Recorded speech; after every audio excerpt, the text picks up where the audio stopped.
Welcome. Welcome to the HumanPerimeter. This is the first episode of our current podcast where we talk about cybersecurity as a human right.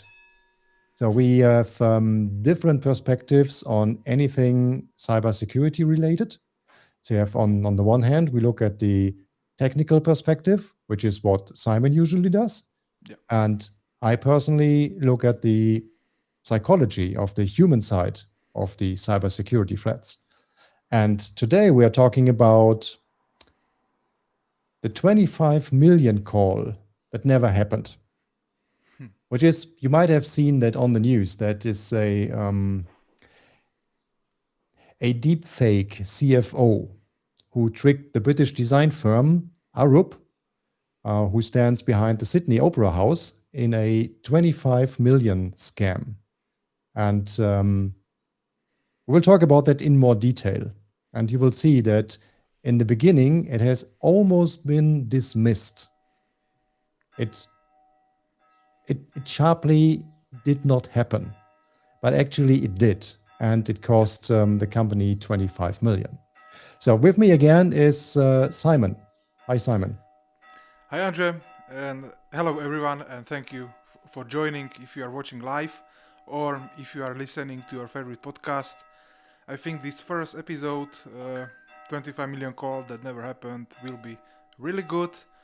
And we try to break it down so you can understand what exactly happened, how it happened, and how you can protect yourself, your business, or even your family members. Because at the end of episode, there will be some things that you can do right now to protect yourself and your beloved ones. So, yeah, you already heard what's on perimeter today, and how should we then start talking about? Should we break it down first from the technical standpoint or from your point of view, Andre? How you want to go about it? It's a good question. I think that especially this case is not a purely technical one, because in the end, nothing has been broken, nothing has been hacked, nothing has been insecure. Human have been hacked. Huh? The human have been hacked. And The human have been, yeah, but it's not from a technical perspective. And if true. humans get hacked, then it usually starts with a phishing email. Mhm. And I think this has happened here as well. Yes. So usually, I mean, I was working in the financial industry, so I need to tell a short story from the beginning. I was working in the financial industry, especially in compliance, and I had to deal with security officers all the time, and they also tried to test employees with phishing mails. So many people think should not happen to me, and it is quite tricky to test real phishing mails, because if you send a phishing mail from inside, then it's usually quite simple to detect. Yep. Many companies have this banner in their emails, especially if they use Outlook or Exchange servers. Then it shows this email comes from an external sender. So this is something that should alarm you. In this special case, the problem is that it has not been recorded. There is no public version of how the video really looked like. But you have to picture this. You are the employee, and you receive an email, and you are invited to a call with the CFO and a couple of executives who also should join this call. And the employee initially received a suspicious email from someone claiming to be the firm's UK-based CFO, requesting a confidential transaction. This is something that should alarm you. And usually, in this case, it also alarmed this certain employee. He was actually skeptical. This wasn't a reckless employee, but a cautious one. Yeah. And he was close to dismissing it as a phishing scam, but he didn't. Question is why? Yeah, there's a great question. Why? So there can be many reasons why, and it's all about the human factor. Yes, he was skeptical, etc., etc. And also similar happened something when I was training one company in Turkey, and they know they will be trained for the security best practices. They know I will try to launch a phishing campaigns against them. But when it comes to that day, I set up the schedule to send out email to all employees, this phishing email, and I was talking about it in the training room, and four people out of nine they clicked the phishing link. And first who clicked it was the CEO of the company. And I asked the same question, why did he click when he knows what it can be? And what I just did, I add one I in my name, like Simon with two eyes at my company email. And also I send him message from a different WhatsApp number that he never got. So I got the same question, why? And I asked him, and he just told me he thought it's okay. He saw my name, he saw my domain, those kind of things, and other three employees follow. So that was quite interesting because I was thinking or believed that they won't click this email, but yeah, Yep. they clicked it. All data that would be gone was live on the presentation screen, so they can see their IP address, devices, locations, hashed cookies, etc., etc. So you know what could happen. They could steal the login session, the password, etc., and it could be used against them to blackmail them. Mm. So Yeah. yeah, Actually, I also clicked one of those phishing mails. really, Yeah, it was not a real phishing mail. It was one of these phishing mails the security officers in the bank sent out.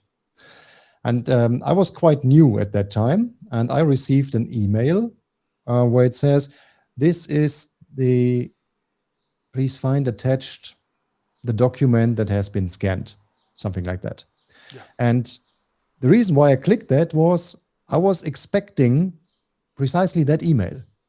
And I was already curious whether this is an external or an internal mail, because it looked quite strange to me. But as I just mentioned in the beginning, this company had also the information on each email, whether the email comes from inside or from external. And this one didn't have the external banner. And if I checked it, it came from an internal employee, from internal workspace. yeah, So I clicked it.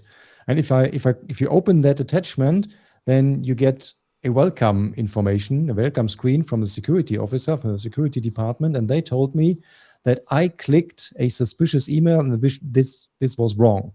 It was bad yeah, behavior, and it has been tracked. So I'm usually not the one who accepts that first, because I started discussing with them, because they sent the email from an internal workspace and not from an external one, which then would have gotten this red banner which said this comes from an external source, right? But it didn't work. So it didn't help, because they do not want to understand. It was too difficult for them to send an email from outside and set that up, and they didn't want to do that.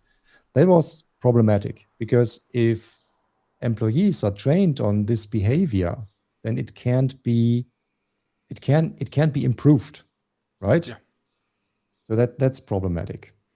But that's the only one I clicked on one of those links. It was Well, intentional at that time. you learn your lesson, right?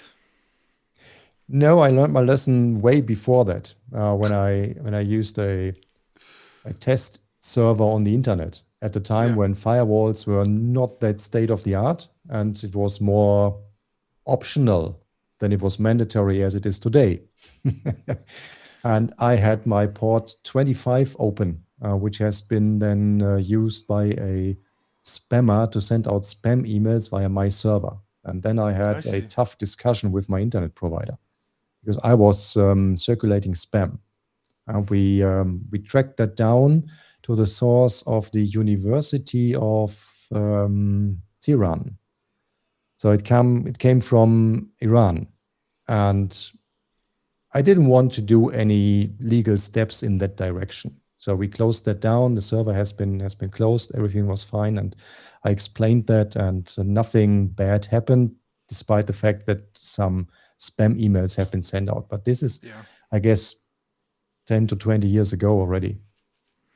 Yeah, back then those security practices were not well known, and everyone was running open telnet, telnet port, SMTP25 port email. So, but now in the modern age, the people and companies can protect themselves from themselves, and with some security rules. But still, the biggest risk in everything in cybersecurity is the human factor. So I think that Arup also was thinking, okay, yeah, maybe, maybe if I don't do this, I may be in trouble and I may lose the job.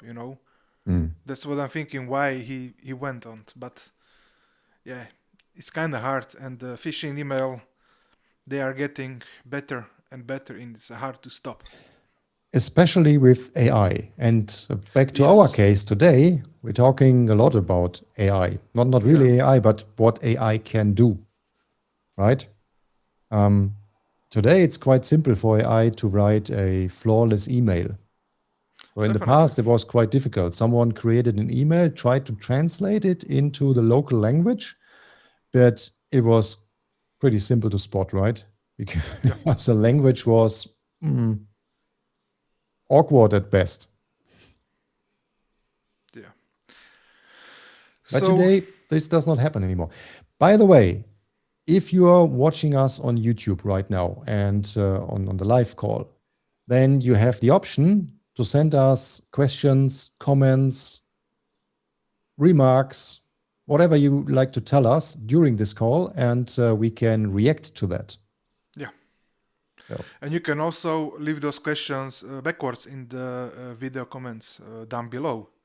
yeah. So we can pick it up maybe in the next episode to recap if you have some questions. And we probably also thinking about some dedicated community where you can discuss the podcast, you can ask your questions, you can share your stories, and so we can digest them also in the future podcast episodes. So everything isn't working.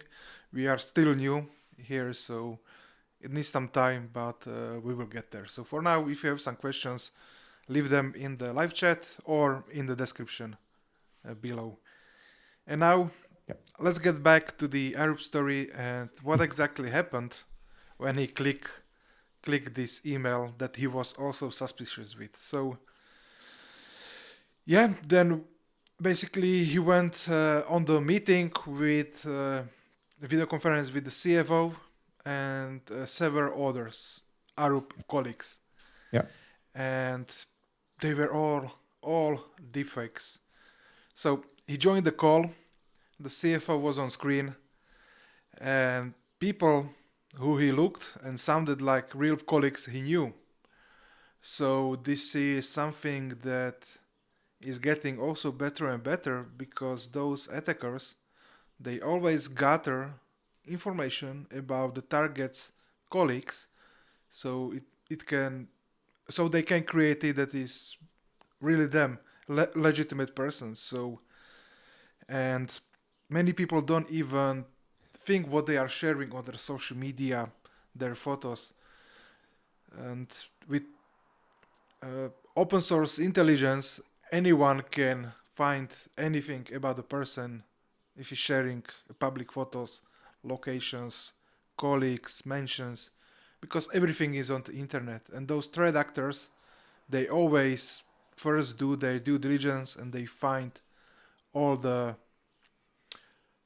all the all the points so they can fish the target successfully.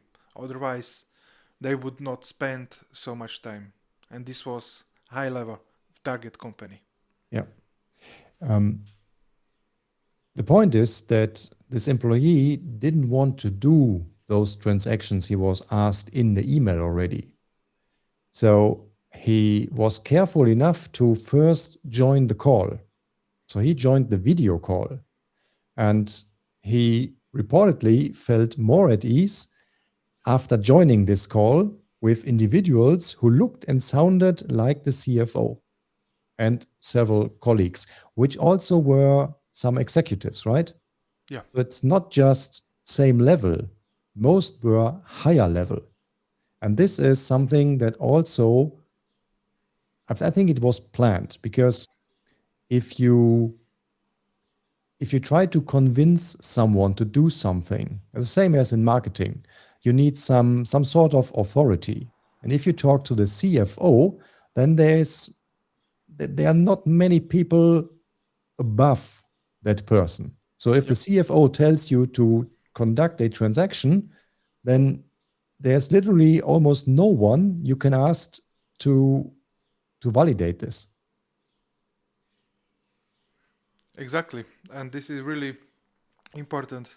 As I was mentioning today to you, that I was also in the bank today, and they always have two people verification check. So I wanted to update my email address. They put it in the system, and they need to call a colleague to verify that it is correct. And the same goes for every single information or transaction. Another person needs to verify and says, yes, it is okay, it is legit, you can continue. But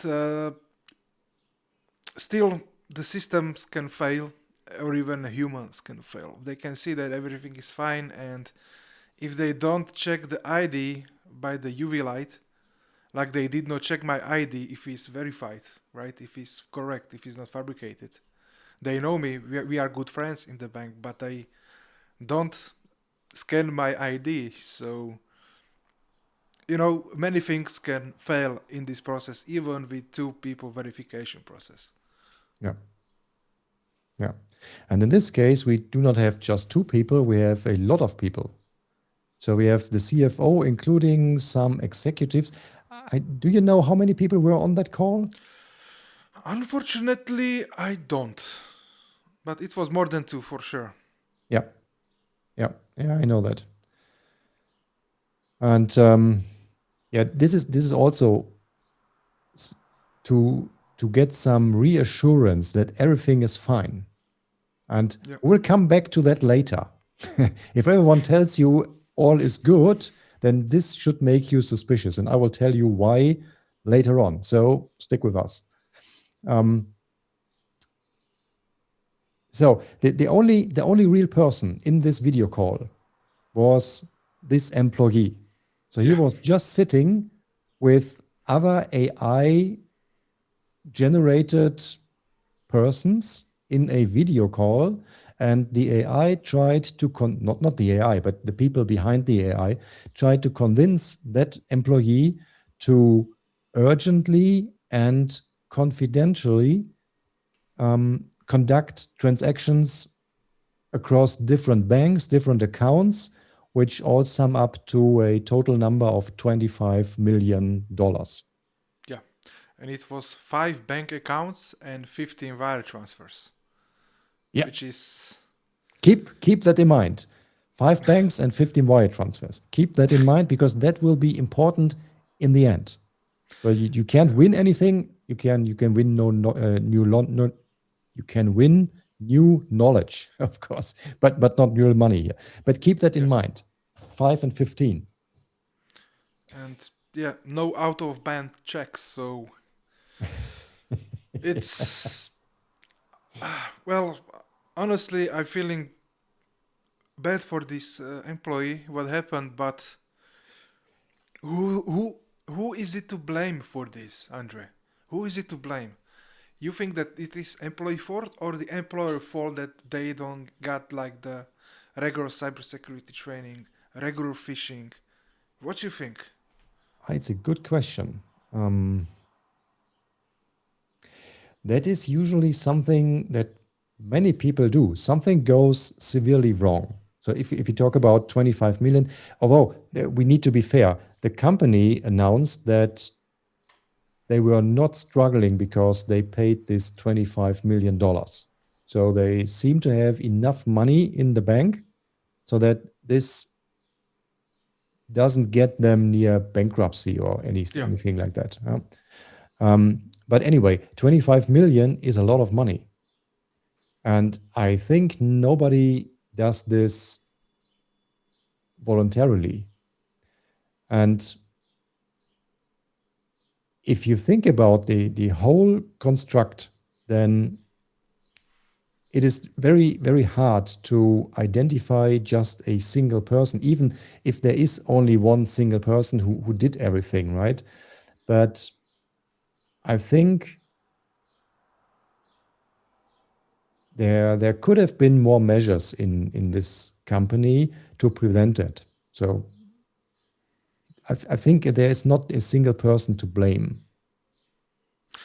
And also, why does regular employee can do company wire transfers? There is the CFO for it, right?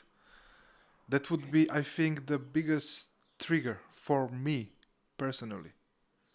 What do you mean? Like this employee made those wire transfers because CFO told him on the call. Yeah, But isn't chief financial officer responsible for transactions or no? that's a good question. That came to my mind first as well. Okay. I met a lot of CFOs in the past years, but I do not know a single CFO who knows precise account numbers and bank accounts across 5 different banks to tell anyone to transfer the money. I Yeah. never was in a situation where the CFO knew the account numbers. That's simply not his job. Yes, that makes sense because usually those companies have their own accounting department, and usually those transactions are getting green checks from the accounting department. Yeah. What the CFO usually would say is, we need to transfer money from our department in Singapore to our Yeah. department in Shanghai, for instance. That's what he usually decides. But on what exact account the money currently is, he usually doesn't care, because that's not his job. His job is to take care about the finances as a whole, not the actual transactions.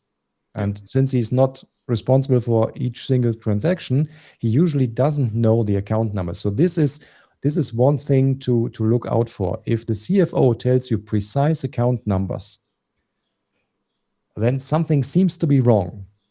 So that should at least trigger an alarm. It should. It should. But we will never know what went in Arup's mind, how he was feeling, how they was, if got any family issues, etc. So we can only think.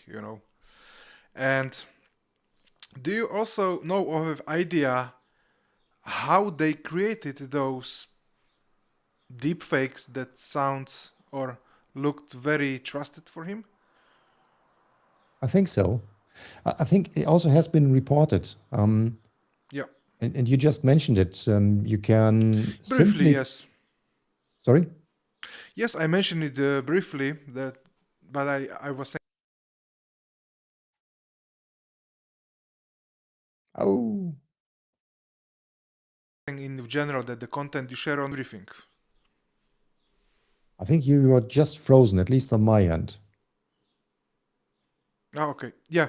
In Arup's case, it was everything because he recorded everything, he shared everything online also. The town halls, the conference recordings, marketing videos, Zoom calls. So this Yep. data, those videos, the photos were trained to create those deepfakes. Yep. Yep. It has been taken from LinkedIn profile videos, Yep. conference recordings, virtual meeting footage, media appearances. Yep. And And do you know how much time it takes, how much source material from a lengthy standpoint, how many seconds, minutes, or hours do you need to train an AI on your voice? It takes a couple minutes right now. You have online solutions where you can upload your voice snippets, you can record yourself, and then you have your voice cloned. In Yeah. 2024, maybe it was in the baby pants, it was not so common. I'm not sure because I was not into it. But now in 2026, it is very easy. And also create your own video avatars that can be live and do whatever you want. Yeah. For simple voices, it takes only 20 to 30 seconds. Yeah. So if you have, of course, it's not the same if you talk in a very boring way. If you usually do that, then this is sufficient. But if you have variety in your voice, then you usually need a bit more than 20 to 30 seconds. But that's roughly in the ballpark. So you don't need hourly length audio just to clone the voice. Yeah. So 20, 30 seconds, maybe a minute, 2 minutes is already sufficient. And I tried that. I tried it with my own podcast. I wanted my own podcast in German as well. So it's usually in English, but I was too lazy to record it twice, once in English, once in German. So I tried to translate it, train an AI on my voice, and then let it talk in my voice in German. Yeah. But How I did it never go? did that. It was too tedious for me. But since I now know that, since I researched this case, I think about maybe I just throw in one of our sessions here and then let AI train my voice, and I can do it in German as well. Who knows? And you can now even train the voice from the when somebody calls you, you are not picking up, and there's the voicemail. If you record yourself longer than 5 seconds, they can train the voice just from this. That's the reason why I don't have an answering machine anymore. Yeah. No, not Yeah. really. I just don't listen to it. That's the Yeah. main reason. Because you can be try to fish or even in the voicemail or something. So Yeah. take that in mind. And well, what do you think? How this could be uh, prevented? Like some company rules, like the callback rule. Any wire about threshold require a phone call, or what kind of measures would probably stop this phishing attack? That's a good question. I don't think that we can define good measures for any case, because there might be a different case where these measures don't fit. And in those cases, many people tell me, oh, well, you have to listen to your gut feeling, or like act like common sense or something like that. Yeah. But I think that's also not quite correct. So my recommendation each time is first think. That sounds easier than it is. But there are some things, I already mentioned them. So if the CFO knows 15 account numbers precisely, Yeah. then this should trigger an alarm. It should It should. trigger Yeah. an alert in your mind, right? Another thing, which I tell my clients constantly, is if everyone is thinking the same, nobody, at least one person is not thinking at all. And in this case, everyone, the executives and the CFO, all consented. Yes, we want to do this. Yes, that it needs to be urgently done. And yes, it needs to be confidential.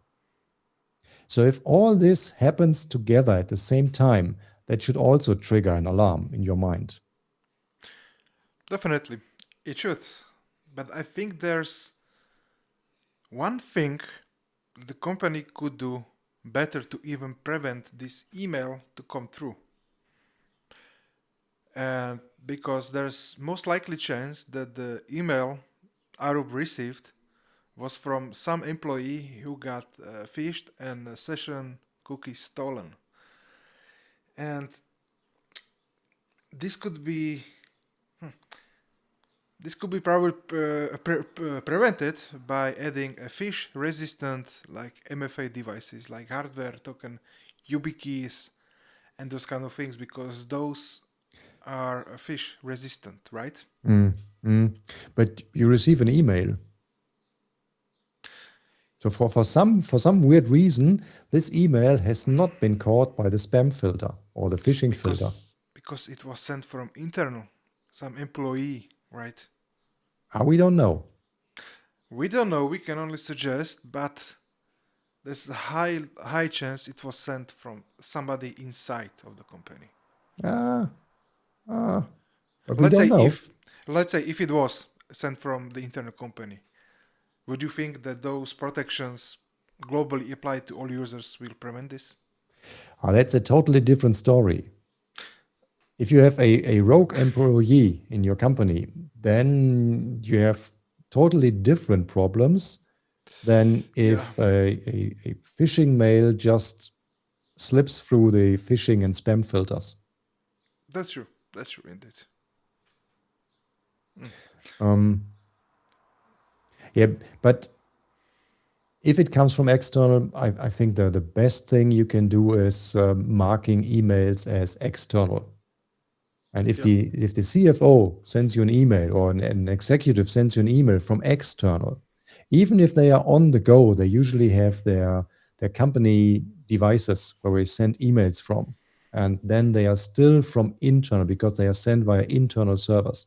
They would be recognized as internal emails. I think this is one of the best options you can use. And many email systems usually do this. So I'm not with Microsoft anymore. I think Google does this as well. I use Zoho. They do that also. Yeah. In my case, it doesn't make sense because everyone sends email from outside. But if I had a lot of employees, it would work. Yeah. And this company has, we didn't say that in the beginning, this company, Arup, strange Arup, name, yes, Arup. has 18,000 employees. So that's a lot. Poor system administrators. I don't want to be in issues managing 18,000 accounts on Microsoft or somewhere. That would be crazy. Yeah. But there's another thing that that you can keep in mind. Have you ever used booking.com or looking for a room or Yes. an apartment, something like that? Yes, I do. Everyone did that, right? And if Yeah. you go to booking.com and you can pick any room there, booking.com will tell you there are 321 people looking precisely at this room right now. And this causes pressure, Yeah. right? That's a marketing technique. That's the reason why booking.com uses it. We don't know if there are really 321 people looking at it, but it tells us that this is the case and we feel the pressure. Yeah. And the same happened in this case as well, because it was told to the employee that this needs to be happen quickly for whatever reason. And this should make you suspicious as well. Yeah. So if you transfer 25 million, and it doesn't matter which company you're on, if you're a solo company, 25 million would be a lot.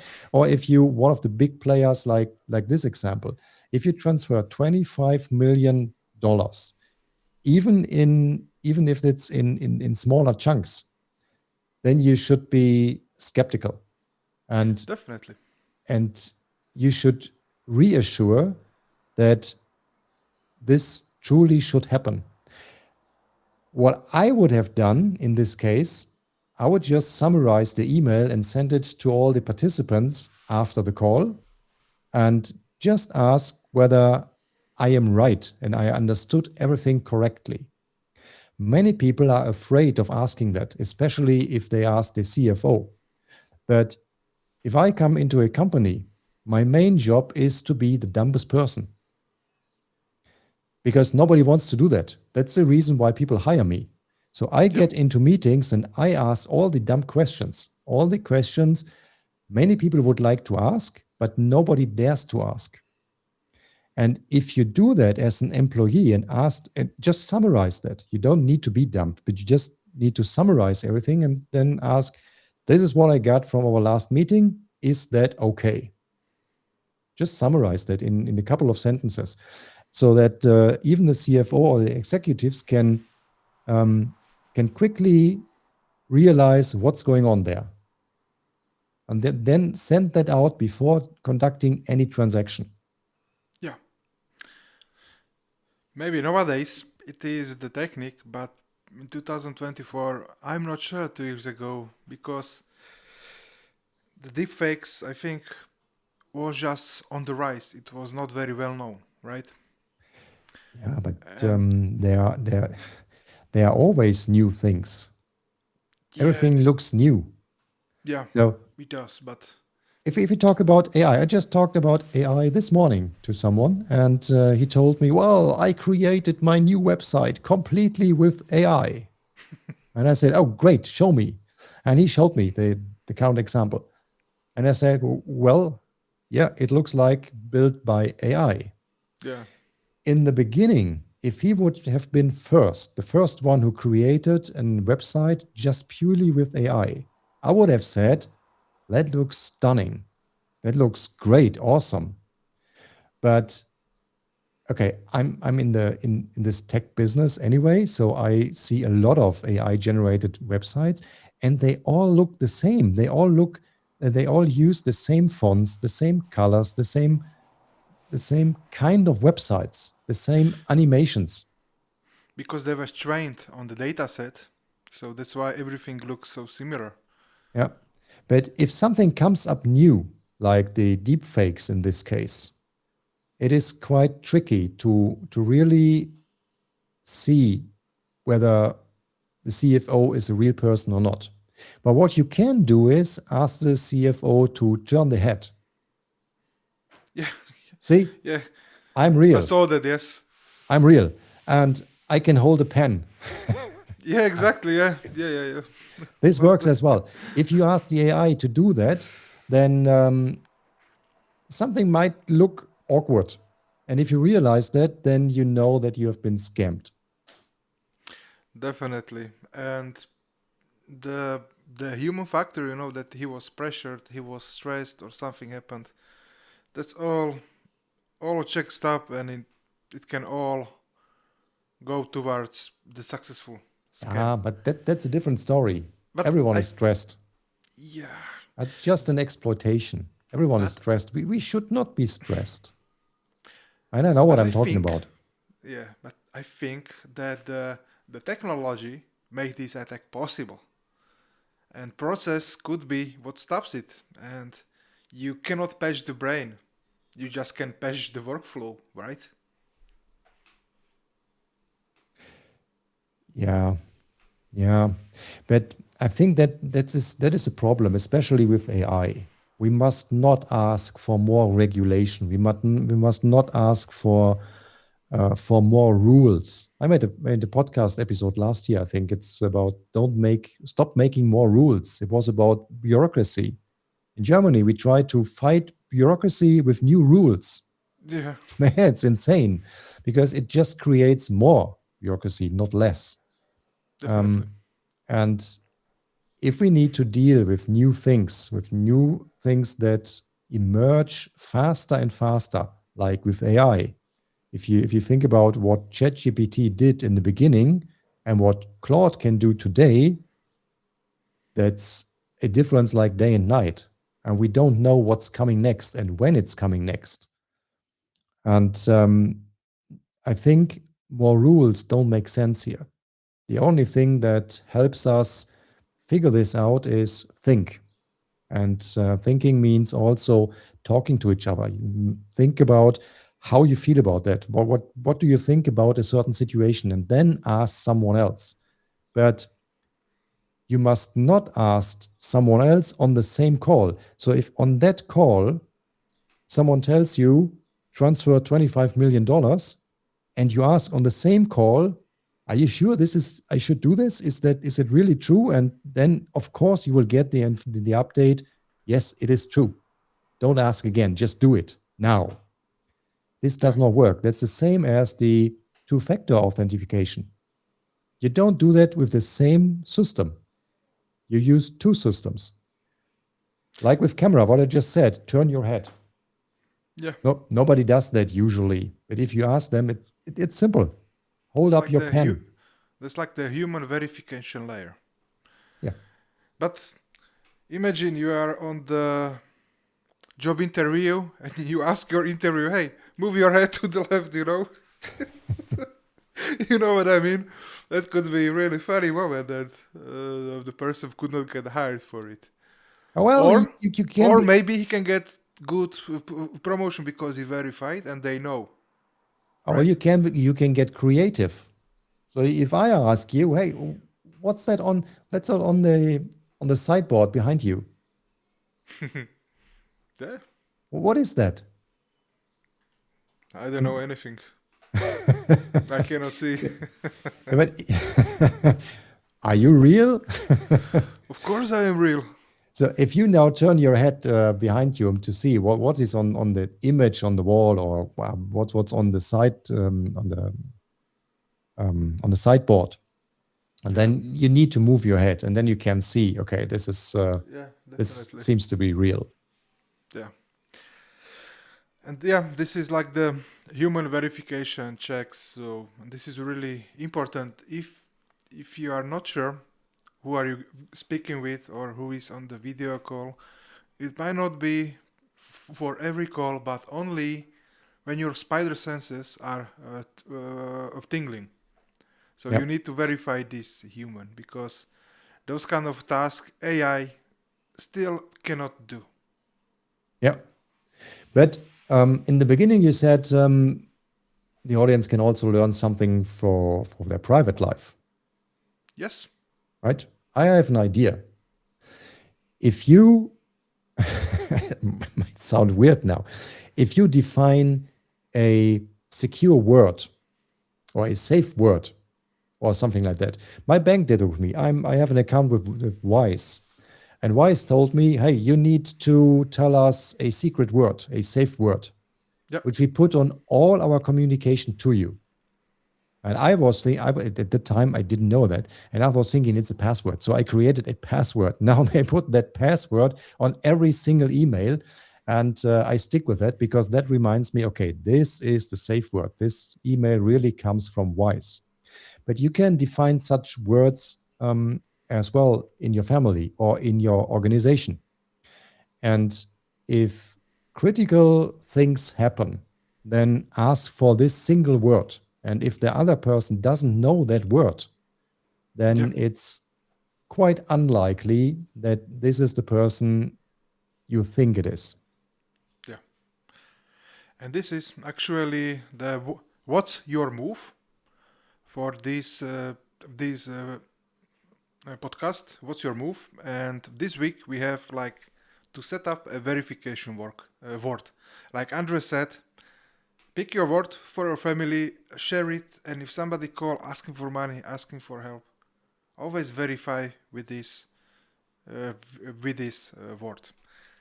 And also for your finance team, same idea. You can just scale it up, right? And this is really important. It costs you nothing, takes a couple minutes, and it would probably stop this attack, right? Yeah. With finance teams, I always ask myself, does this really work in practice? So you need to define a workflow, or you need to update your SOPs. That is something that needs to be trained in an organization. In a family, it's quite simple. In an organization with numerous people, you need some sort of documentation, workflows. Maybe you can support it technically, that this needs to be done. Someone needs to enter these words. Yeah, could be. And always be skeptical. Always Always be skeptical if the CFO knows 15 account numbers by heart. This is that bugs me the most. If that happens across different banks, then something seems to be off here. 5 banks and 15 wire transfers, totaling $25 million. And always keep in mind, if everyone thinks the same, at least one is not thinking at all. That's true. That's a so-called 10th man doctrine. I never heard of it, actually. Have you seen World War Z? Who? World War Z? Oh, yes, I saw it. Yeah. Yeah, they mentioned the 10th man doctrine. And that came from it. It's made up by Hollywood, of course. But basically, it happened similarly to that. So that means if you are the 10th man in a committee, in a group, and 9 people are agreeing all on the same thing, then it's your job to question whether they are right or to prove them wrong, just to find out if there are any inconsistencies. So, in technical speaking, this is called zero trust. You never trust, you always verify, no matter what. Yeah, that's right. So, maybe Hollywood came up with zero trust principles, who knows, because the zero trust, the term, was not known, I think, 15 years ago. Yeah. It's too. Relatively new, the zero trust principles. And I live by zero trust principles, but there's one person I have to trust, and that's my wife, but yeah, That's usually totally fine. That's fine. Yeah, but if she asks for money and this kind of hey, as long it's not 25 million.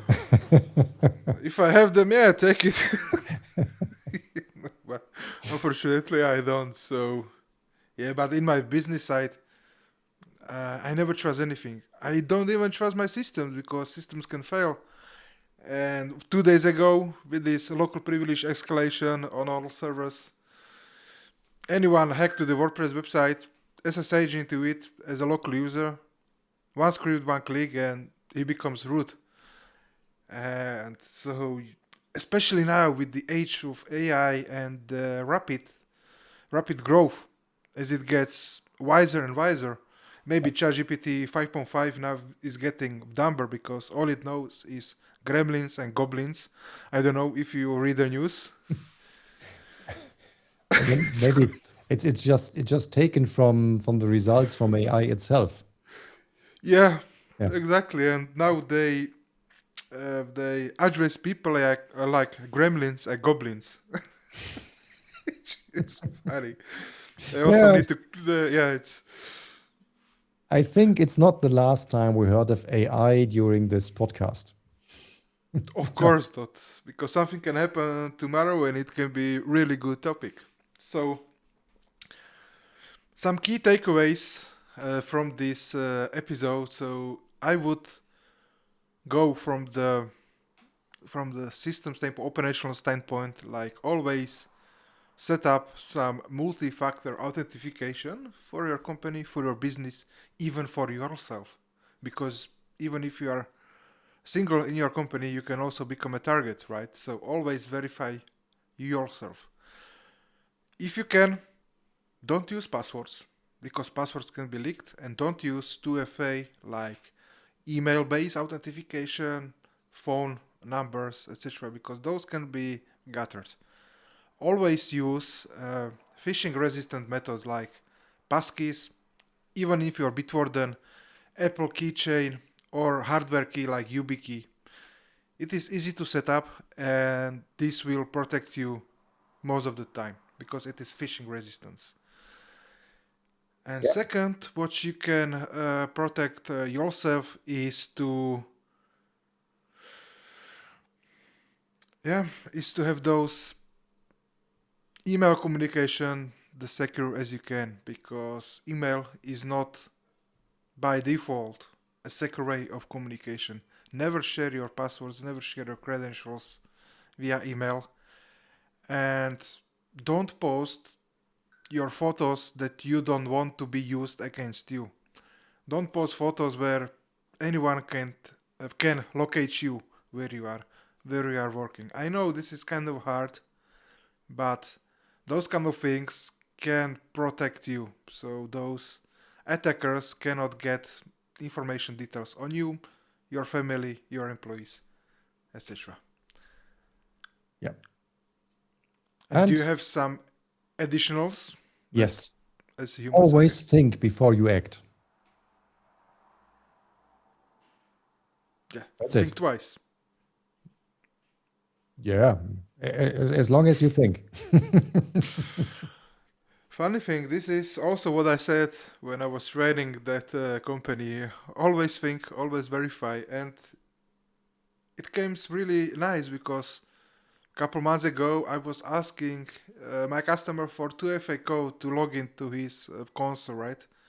And asking to WhatsApp, and he said, I'm not going to give it to you because I don't know, so I have to call him to verify me, which was pleasantly surprise for me. So they actually learned this. So, and I was surprised, seriously. I did not expect this. I thought he just gave me the 2FA code and he told this, so I need to call him on the video call on the WhatsApp. But yeah, it was me.